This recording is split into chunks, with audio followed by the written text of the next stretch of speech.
Hello everyone, Nitsa here, and welcome to the second part of the Persona 4 Golden Damageless run. The run where we go through the entire game without getting a single boo-boo. Here are the rules, here are the dungeons we've already completed, and now, on to part 2. So we continue with our social link and social stat grinding. We cook meals or draw fortunes to deepen our bonds. We make some bugs suffer the horrors of fishy stomach acid. We start Kanji social link of the Emperor, which, correct me if I'm wrong, but I think you can only initiate rank 1 while you're in school. We take everyone except for Kanji and Risei to see a new movie. And here, we finally harvest our first Tetracorn and Makaracorn. By planting one barrier corn, we can essentially gain one Tetracorn and Makaracorn item every 8 days. Needless to say, a useful vegetable to harvest for this run so we don't have to hunt for magic mirrors. Soon, we max out our second party member, giving Yosuke his second awakening and the ability to null wind and triple the evasion to electric. And since it's a rainy day, we take the persona, Narasima, to the Chagall Cafe, as this persona can give us the skill card Auto-matarukaja to give the full party an automatic attack buff for the first 3 turns. However, I pretty much really never utilize this advantage in my casual playthroughs due to how much of a time waster it is, and I didn't realize it till now, but you can't get the skill card on your first visit. Regardless of what persona you have equipped, you will always gain the Dia skill card. I tested this out 3 times with 3 different personas, and apparently you need to get the Dia skill card first before you unlock the ability to see what skill cards the persona will give you. So no big deal, we just come here a second time, right? Well, apparently if your persona hasn't learned that skill with the skill card icon next to it, you cannot go to the cafe to gain that skill card. This means we will need to level up Narasima to level 53 to gain the Auto-matarukaja skill card, and the only way to do that is by grinding in the TV world. So needless to say, we're stuck with Auto-matarukaja for the 4th dungeon for the time being. Anyway, we thwart the killer once more. However, it turns out another murder has happened which completely goes off the pattern of the previous cases, and the victim turns out to be our homeroom teacher, Kane Moron. On the same day, Teddy comes into the real world and turns into a real naked boy. Risei joins our team, and from here, we just need to let the police do their work as we prepare for exams. Soon, we unlock the advanced fusions, allowing us to continue Margaret's social link.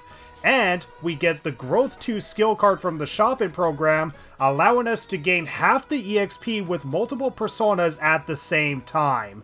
This skill card will be a huge time saver, so make sure you don't miss out on it.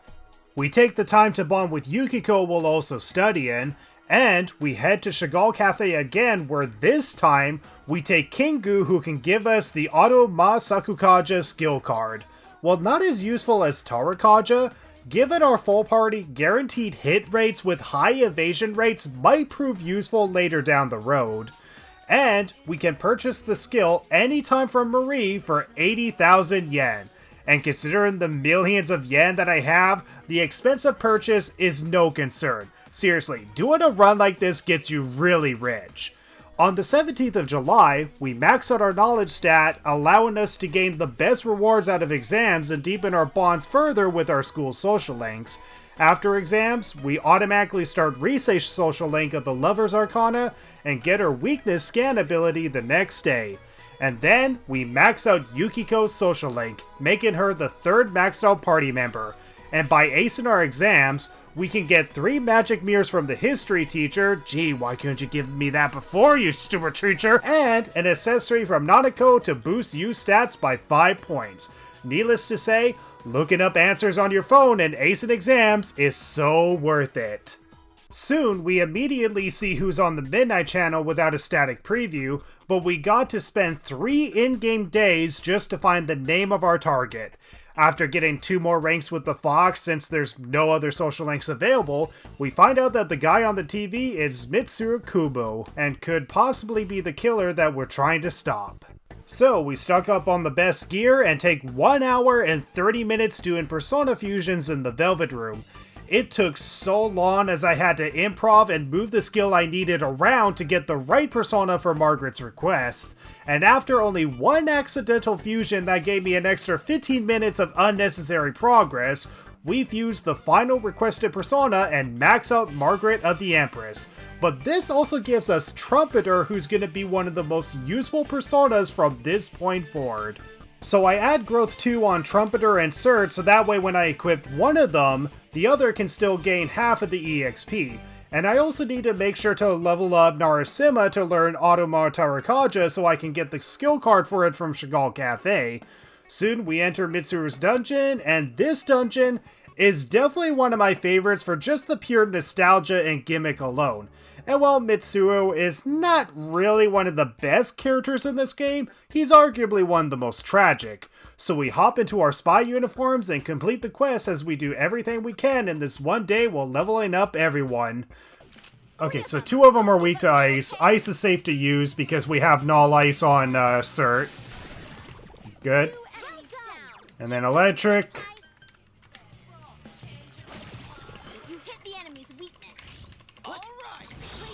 So yeah, I've been fooling you guys this entire time. This entire thing is an item-only run. This entire game was actually an item-only run this whole time. Alright, so anyways, let's see. We'll just EXP up, money up, and skill up, because we should be able to upgrade growth, right? Yep, growth 2 to growth 3, so now Cert can earn 100% of the experience points, even when we don't use them. So that's great. And we did it! We got Relax and Wave, so a small amount of SP, 5% exactly, will be recovered at the end of battle for all party members. That's going to be a very useful skill. That means we can finally get some SP recovery without using SP recovery items. Once we reach floor 7 of the Void Quest, we go home out of there and attempt the optional boss fight in Risei's dungeon. And awesome, we learned the skill.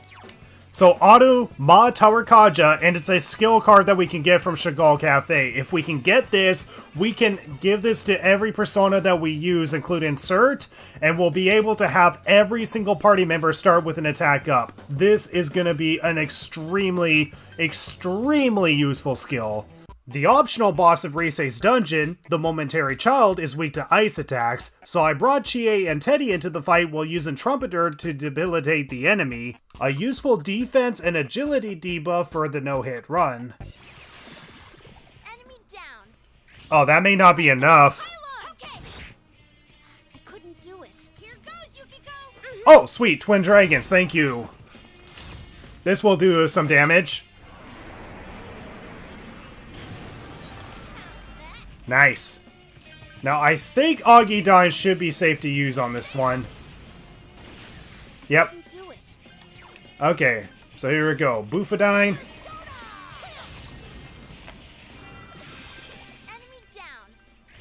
Okay, I gotcha. Okay, we're gonna use Bufadine one more time, and let's see. It's so stubborn. Uh-oh. Please evade, guys. No! First hit of the run, and of course it has to be Teddy that gets hit. Now, before doing my second attempt, I waited for this star on the left side of the title screen to just hit the bottom of the screen as I returned back to floor 7 of the Void Quest to fight the Golden Hands. Soon, we fight the Momentary Child again and see how we go this time. Okay, so we'll switch to this persona for Bufadine. Enemy down. No. It's up to you, Sensei. Actually, I realize I probably should have used Debilitate. That's the way, Senpai. Yeah, I should have used Debilitate. I'm an idiot. Well, let's hope that someone evades an attack. Someone finish on, Chie-senpai. You're doing good. There. So persistent. Last one. Nope. Go for it. Bufadine. That was its weak can't spot. defeat it. Please evade an attack, someone. Okay, that's not so bad. It uses Rebellion. So it's Bufadine. You hit the enemy's weak. Here's up to you. Chie. No. Then we're going to switch back to Trumpeter, and then we're going to use Debilitate to decrease its defense. There we go. Bufala. Someone finish it off, Chie-senpai. Persona. We did it! That do it? Woo! Not bad. Thank goodness that it used the time to charge up a critical. So, with another optional boss fight defeated, we use RNG manipulation in order to spawn in golden hands on the 7th floor of the Void Quest, leveling up everyone until Teddy learns all of his skills, including Ice Amp for 50% ice damage. The mini-boss against the Killing Hand is a joke. He summons a hand weak to ice, so I just toss some Dry Ice, Miragidine, and Ragnarok. Easy to defeat, and barely a challenge that we didn't even have to use the bear himself. So after one more gold hand manipulation, we proceed up the floors as we eventually gain all of Risei's skills, including Vigor Son, which restores 10% of everyone's SP, so instead of using the Fox for SP recovery, we can just rush the enemies to death to restore SP, saving both items and money while also leveling up in the progress. So now, the only party members who need to learn their skills is Kanji and Naoto. So we reach the endgame, entering the fight with Auto-matarukaja and Auto-sukukaja, along with Yosuke, Yukiko, and Teddy as they have the best magical damage potential. Now, Shadow Mitsuo, for many newcomers or those playing on hard difficulty, claim this to be one of the most difficult boss fights or a huge spike in difficulty. So let's see how many hits it takes to finish Shadow Mitsuo damageless. Get ready, everyone. Once we beat him, this case is as good as closed. Well, this is the 4th dungeon, and there's 9 of them in the game, so no, this is not going to be as good as closed. Let's debilitate, I guess. And then attack with everyone with whatever strong attack they got. Let's see if we can do this in one shot. Oh, we can definitely do this in one shot. Oh, yes.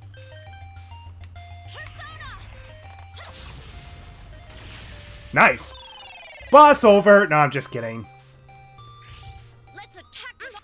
Yeah, we definitely don't get one mores out of that, so an all-out attack is worth it. Okay, we're definitely not going to defeat him with just Teddy only, so what we're going to do is that we're going to buff everyone's attack power with Teddy.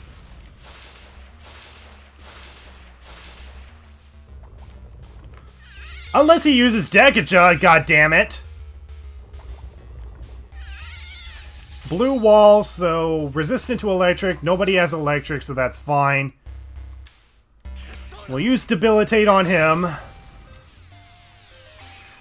And hopefully this will be enough. Oh, this actually might be enough. If we can dodge his attacks, that is.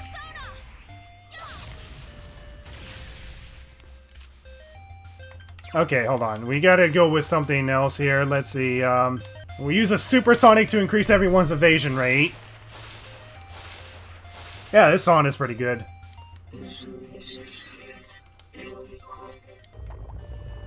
Okay, so he only increases the ailments. Whisper. Okay, so he's only gonna boost up this thing, so... Okay, he's already down. So you know what, I'm gonna switch to Cert. Ragnarok.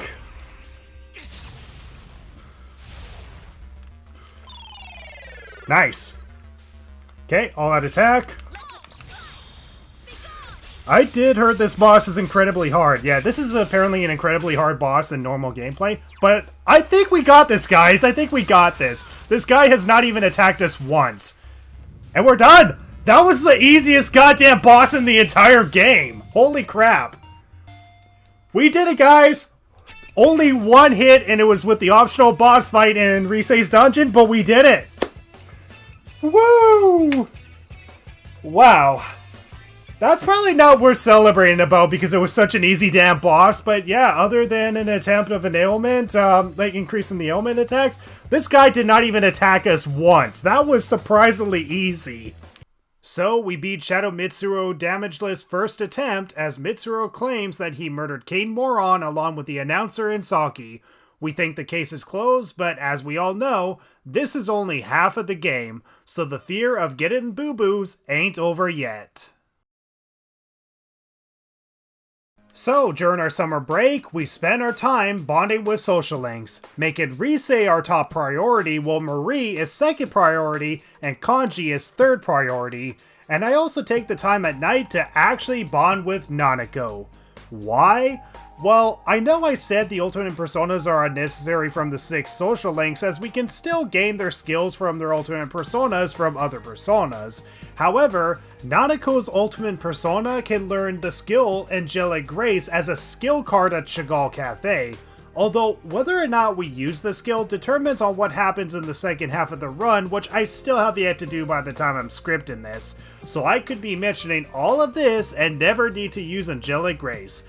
However, that's also if we max out Nanako before November, as she requires maxed expression in order to start her 6th rank, and if Dojima is home, I won't be able to spend time with her. And at this point of the run, I've only gained 3 ranks in expression. So on August 4th, I bought the Hyperspeed read-in book and read all 3 chapters of that, and read all chapters of English Made Easy so I can increase the expression I gained from doing the translation job in my room.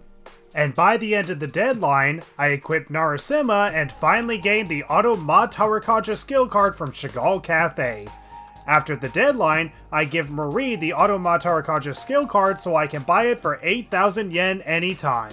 On August 15th, Yosuke demands that we waste an entire weekday working at Junes, and sadly, telling him to screw off won't get me out of wasting my time slots. Seriously, screw this moment. On August 23rd, Nanako demands that we help her with her homework, but since I don't need to deepen my bond with her, I do what every sibling actually does in real life and leave our family member to suffer so we don't have to. Trust me, I do feel bad for this, but replacing emotional value with increasing our expression at night so we can bond with her is worth it. Oh, and after that beach trip that we took with our friends, we now have the option to go on bike trips with our party members. Doing this, we can talk about memories so they can remember forgotten skills, or talk about the future where everyone will have 5 sets of exclusive skills that you can only gain through bike riding. Sadly, Yosuke, Teddy, and Kanji don't really have skills that will help us in this run outside of maybe Evade Physical with Teddy, though we can live without it. However, the party members we want to take on bike ride trips is Yukiko for her Mind Charge ability on her 5th bike ride trip with her, Naoto for Angelic Grace on the 5th bike ride trip, and Rise to increase an all-out attack damage if we have her aid in battle. Chie might be useful as we can gain Bufadine from her 5th bike ride trip, but since Teddy will offer the most amount of ice damage, Yukiko, Naoto, and Rise will be the only 3 party members we'll take on bike ride trips, and we need to balance this out with whatever party member social links remains, along with making sure we increase our party stats at the movie theater every month. With the need to go to the theater and go on bike ride trips, this is why we will be avoiding some of the lower tier social links who offer us nothing in return, as stats and useful skills are more beneficial than bonus EXP during fusions. On the 1st of September, we return back to school and max out expression from the translating job. On September 8th, we went on a field trip to Port Island and Gekukon High School where Persona 3 took place. Kinda wish Persona 5 had a moment like this, but too much fan service is too much. On September 11th, we maxed out our social link with Rise, and soon we discovered that the Detective Prince Naoto has been thrown into the TV world, so of course we gotta spend more than one day to find the intel we need to start the dungeon. Seriously, I hate this intel collecting. Once again, I start the dungeon at the earliest opportunity, which is September 17th. At the start of the stream, I replace Auto-matarukaja on Cert and Trumpeter with Auto-matarukaja. So with the use of an all-party attack and agility buff, we can essentially start the first 3 turns of every battle with an all-party Heat Riser. At least, Heat Riser in terms of a Damageless run, as defense stat means nothing to us, so with that, let's just get Chapter 5 of the TV world started. So here we go, this is our dungeon.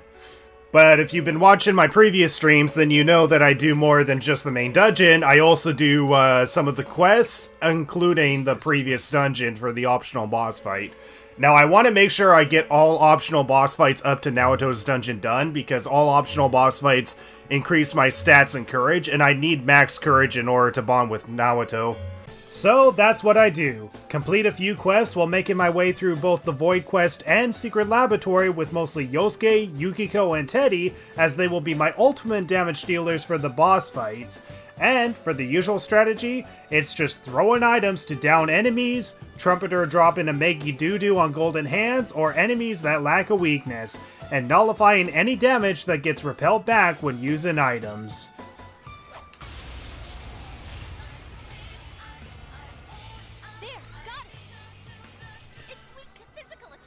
Ooh, nice. Okay, physical away. Oh! Oh, thank God I repelled that. Oh my God, that scared me, guys. Oh my God. Thank God I repel physical, because that was a counter, right? Oh, it's weak to physical attack. Counter strike. Oh, thank God.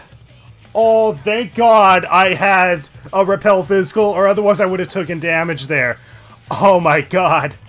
And by using some good old RNG manipulation, we wait for this star on the right side of the title screen to fall to the bottom of the title screen, and I continuously grind on golden hands on the 6th floor at the Secret Laboratory. Eventually, I max out Yosuke and Yukiko, so I add Kanji and Chie to my party so I can get them leveled up. Oh my God! Don't let it get away. I got Kanji and his controversial briefs, and I just realized just how showing it is. It's really showing. Eventually, on our way to the mini-boss, we max out Teddy, leaving only Chie and Kanji to level up. So I only go in with Chie after the mini-boss on the 4th floor, which I had to backtrack to from a keycard that I got on the 6th floor. It's one of my least favorite mechanics, but anyway, the Dominating Machine does power charge and a medium all-party physical attack. So with Trumpeter having the skills Repel Physical and Tetracard, I can Tetracard on Chie and attack with whatever I got, as the boss will attack itself with reflective damage. So an easy boss fight, damageless, as long as everyone can repel physical. Eventually, I max out Sir to level 99, along with getting his magic stat to 99, and I replace his growth 3 with Auto-matarukaja. Soon, we go after the optional boss fight, the escapist soldier who can attack with physical and darkness. Okay, so we're gonna debilitate this enemy. Good. And just attack him with every strong attack we have.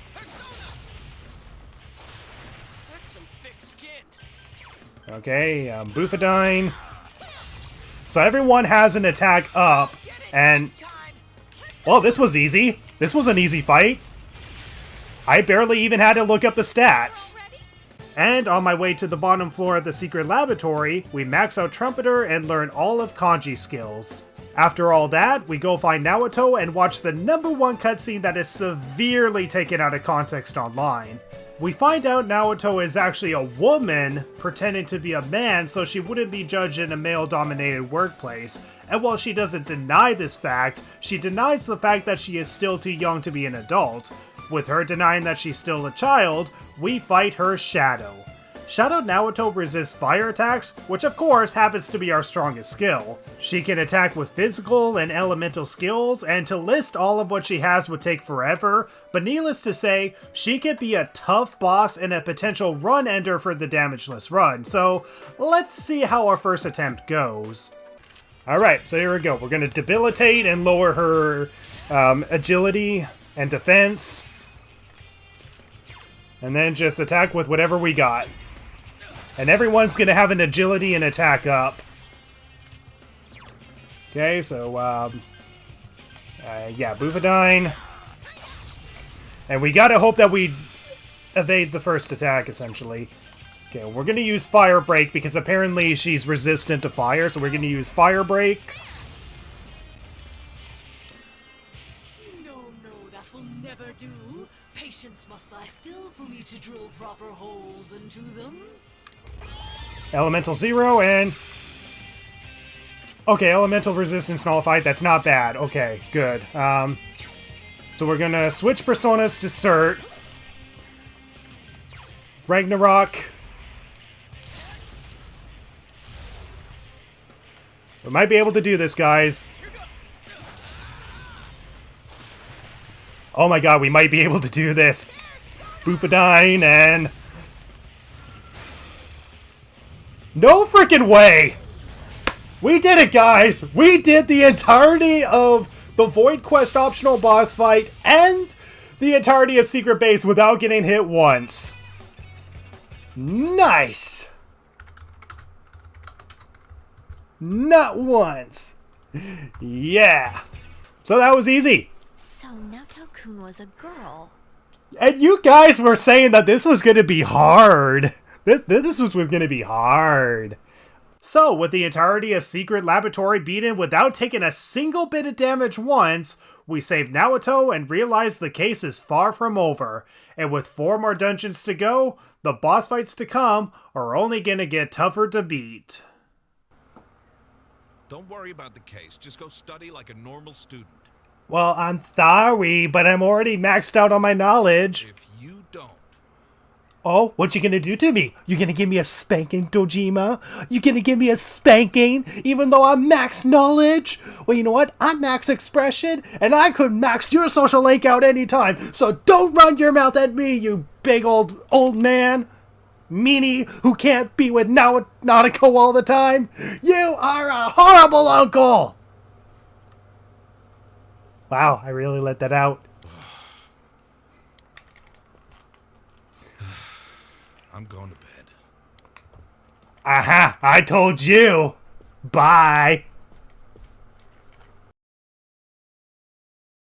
So as we wait for the killer to kidnap someone again, we bond with our social links, raise our social stats, take Rise and Yukiko on bike ride trips, take everyone except for Rise and Kanji to the movie theater, and plant barrier corn and eggplants as those are the only useful vegetables to grow in the run.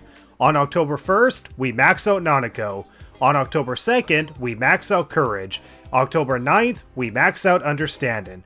And we waste 3 daytime slots for the musical filler plot that feels like it belongs in a Persona dance-off game rather than a mainline game. Seriously, how does a band with no musical experience make the perfect performance in just 2 days of practice? Well, at least the music itself is nice, and hey, not every day you get to see Joel and Abby get along. Anyway, with maxed understanding, we start the tutor job on the 11th and start the tower social link with Shu. On October 12th, we max out the devil social link with the nurse. We also go on the 5th and final bike ride trip with Rise and Yukiko, fully buffing Rise's all-out attack power as the damage you'll see is very noticeable. And on the 5th trip with Yukiko, she finally learns Mind Charge, which will be a total game breaker. October 21st, we max out the Aeon social link with Marie. October 22nd, we start the Fortune social link with Naoto, and the best part about her is that she is one of the very few social links we can bond with in the rain, which saves so much time for us. October 30th, we go through the cross-dressing and beauty pageant where the boys got what they deserved, and the part with the girls makes me want to cancel the writers of this game. Oh, not because of the boys forcing the girls to go in their swimsuits on the stage against their will, but Atlas does not make Hanako an option. The hell, Atlas? Respect for Hanako. We stand up for a man's right to bathe naked together, but even Max Courage fails us. On November 4th, we check the Midnight Channel to see who the next victim is, but the image is so blurry that we can't even tell who it is. Later the next night, we get a warning letter from the killer himself as he seems to already know that we've been saving everybody, and this, unfortunately, gets us caught by Dojima. So we've been avoiding bruises and bumps all for nothing as Dojima keeps us at the police station. But this was such a bad time to do so, as it turns out that Nanako is the one on the Midnight Channel. And let me just say, I could not fast forward this part of the story. I love how intense this part of the story gets. Naoto running through the storm to save Naoto, Dojima realizing that he might lose his daughter, the fact that the killer is possibly Namatame as he kidnaps Nanako and gets in a car chase with Dojima, ending in both of them crashing and Namatame disappearing, and the heartbreak and genuine feelings you feel when you promise Dojima that you'll get Nanako back somehow. I love this part of the story as it really fuels you into completing the next dungeon as soon as possible, as it feels far more personal than any other previous victim thrown in the TV. Sorry, Rise, but we just saved you because you're useful to us. So after some preparations, we go and completed what is definitely one of my favorite dungeons, as it perfectly captures what a child thinks heaven is like. We go in as Nanako's heroes, the Neo Feathermen, bringing Chie, Kanji, and Naoto with us, as everyone else is already max level. Someone finish it off! Oh my god! No, no, no. Okay, I don't have any... I completely forgot about that. You never lose your cool. Hold on. I'm gonna bail out of this one. I completely forgot that, party members are automatically set on act freely instead of direct commands. I have to change out Naoto's skills. Thank goodness she doesn't have a physical skill, because if she used a physical skill, that would have been, I would have had to reset. So, hold on. Change tactics. Direct commands. At least you use decent enough moves, Naoto, but don't do that again. I also fuse particular personas who can learn certain skills, as we can gain skill cards from Chagall Cafe later in the month, as we want to stock up on the best skills possible. Here's an idea of what personas have what skills that I can obtain as a skill card, and to reduce the grinding, I fuse them with either Growth 3 or apply the Growth 2 skill card on any personas I need to level up. Cert and Trumpeter are pretty much my mains for the entire run, but we may have to rely on other personas to get us past certain fights without getting hit. So I go between the secret laboratory to complete quests and get to the optional boss fight, while going up the floors in heaven, maxing out Chie, maxing out Kanji, and learning all of Naoto's skills, whose skill set was the hardest to decide for, as she has very useful support skills that can get us through the fights in the later part of the game, and we get through every fight by either tossing items to exploit weaknesses for an all-out attack, or just drop the Meggy Doo-Doo like the birds we are. The mini-boss, the World Balance, is a simple fight. It starts with Mind Charge, but we can just hit it with whatever strong attack we got. The optional boss of Secret Base, Extreme Vessel, is not as extreme as he sounds. Give me a sec. I'll do a quick scan. Wind will work on it. Let's go, Susanoo! Susanoo! Enemy down. Let's go, partner. Wait, what? Okay. Let's see if we can make it dizzy. That's some Way thick to skin. go, Yosuke-senpai! You're on fire! I'll get it next time. Okay, Augudine.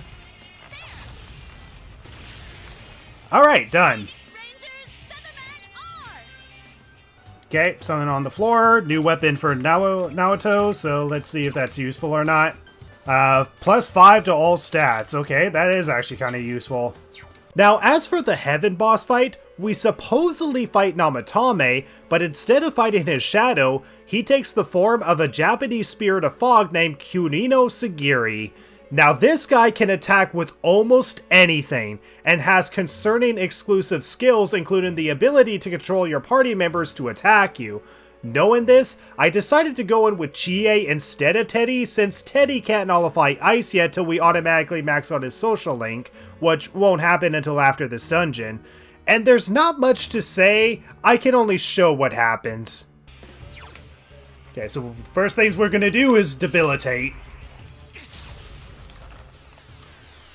Okay, we don't know how this fight's gonna go, so we gotta do what we can, so... I guess one thing we could do is probably throw some magic mirrors or whatever on some of the characters.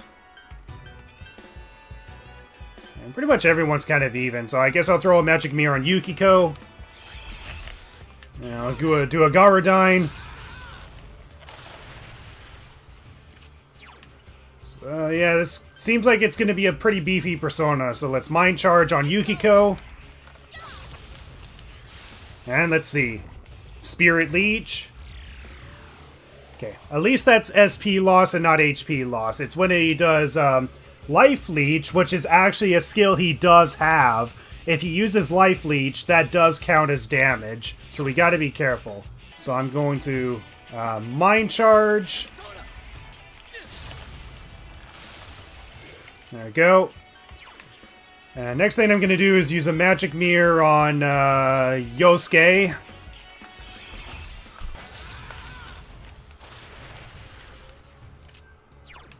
Okay, we already mind charge with Yukiko, so let's do an Augidine.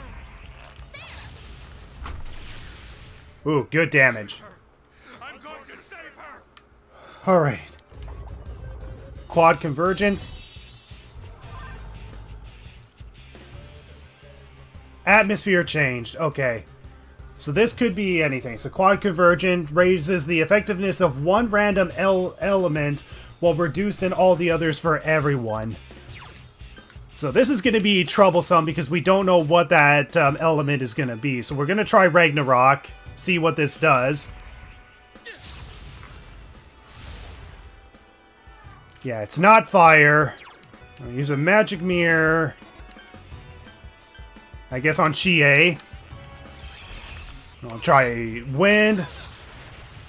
Okay, so it's wind. So he's gonna go with electric. Oh, shit. This is bad because I... Actually, no. Trumpeter repels electric. So as long as I have a magic mirror on everyone else, then I should theoretically be fine. So, hold on. I'm gonna...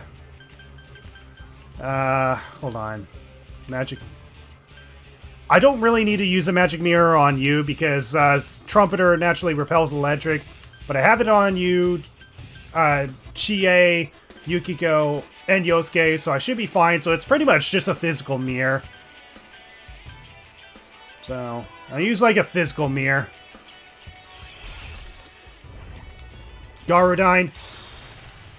Okay, thank God. Okay, no, he uses Garudine. Skills is greater now. Okay, so he uses Garudine. That's what he uses. Alright. Actually, no, I have Cert equipped. Okay, never mind. Ah, shoot. I kind of forget how this boss fight goes, guys. We'll go back to Trumpeter. And I think I might have screwed that up because Trumpeter is neutral to wind. We'll debilitate him again. Attack inverted. Oh, no. Okay, I gotta increase everyone's attack. Let's see. Assault signal. Well, you know, I'm actually doing so far so good. Please use concentrate on everyone. And all allies defense increase. Not useful, Risei. Thanks for the thought, but it's not useful. Augidine is not gonna help. I'm gonna need to use the magic mirror on you. Oh no! Oh, yes! Risei! I love you so much, Risei! Thank you so much! Risei saved us. That attack would have attacked Yukiko, but she thankfully saved us. Thank you. Okay, Ragnarok. We're actually very darn close to this, guys. We're very darn close. Okay, let's see. Bufala? We'll do Bufala. Just hit him with every strong attack we got. Okay, Garudine.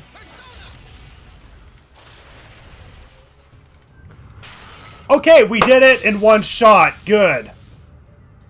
And wow, 2 dungeons in a row where I didn't take damage once. Completed everything first attempt.